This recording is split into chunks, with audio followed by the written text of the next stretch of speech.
ہم سب کی زندگی میں نا کبھی نہ کبھی ایک ایسا موڑ آتا ہے جہاں ہمیں لگتا ہے کہ زندگی بالکل رک سی گئی ہے. کوئی ایسا صدمہ، کوئی ایسی تکلیف، کوئی ایسا دکھ، کوئی ایسا سانحہ جو زندگی میں گزرتا ہے. اس کے بعد لگتا ہے زندگی کے تمام معاملات، زندگی کے تمام اس کی خوبیاں، خوبصورتیاں، کامیابیاں، کامرانیاں، ناکامیاں، صدمے، دکھ، پریشانیاں، مسئلے، مصائب، مصیبتیں، مسافتیں، مصروفیات، وہ ساری تمام چیزیں میں لگتا ہے کہ وہ تمام چیزیں ہمارے لیے معنی نہیں رکھتی. زندگی میں جب یہ سچویشن آتا ہے ہمیں لگتا ہے ہم ایک ڈیڈ لاک کا شکار ہو گیا. ہم اپنا انٹرنل ایک بلاکیج ہوتا ہے جو اس کو ہم عبور نہیں کر پا رہے ہوتے.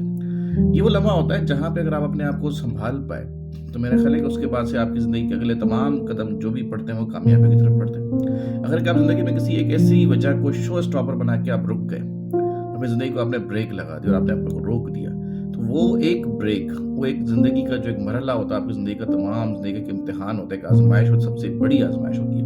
اگر آپ اس میں فیل ہو گئے تو آپ کی زندگی صرف اور صرف پستی کی طرف جائے گی، بہتری اس میں نہیں آئے گی. لیکن اگر کہ آپ نے اس مرحلے کو عبور کر کے اپنے آپ کو سنبھال لیا تو یقین کیجیے کہ ذاتی تجربے سے کہہ رہا ہوں کہ آپ کی زندگی صرف اور صرف کامیابی اور اوپر کی طرف جائے گی، بلندی کی طرف جائے گی، بہتری کی طرف جائے گی. اگر کہ آپ میں دوبارہ سے خود کو غیدر کر کے، خود کو یکجا کر کے اٹھ کے کھڑے ہونے کا حوصلہ ہے.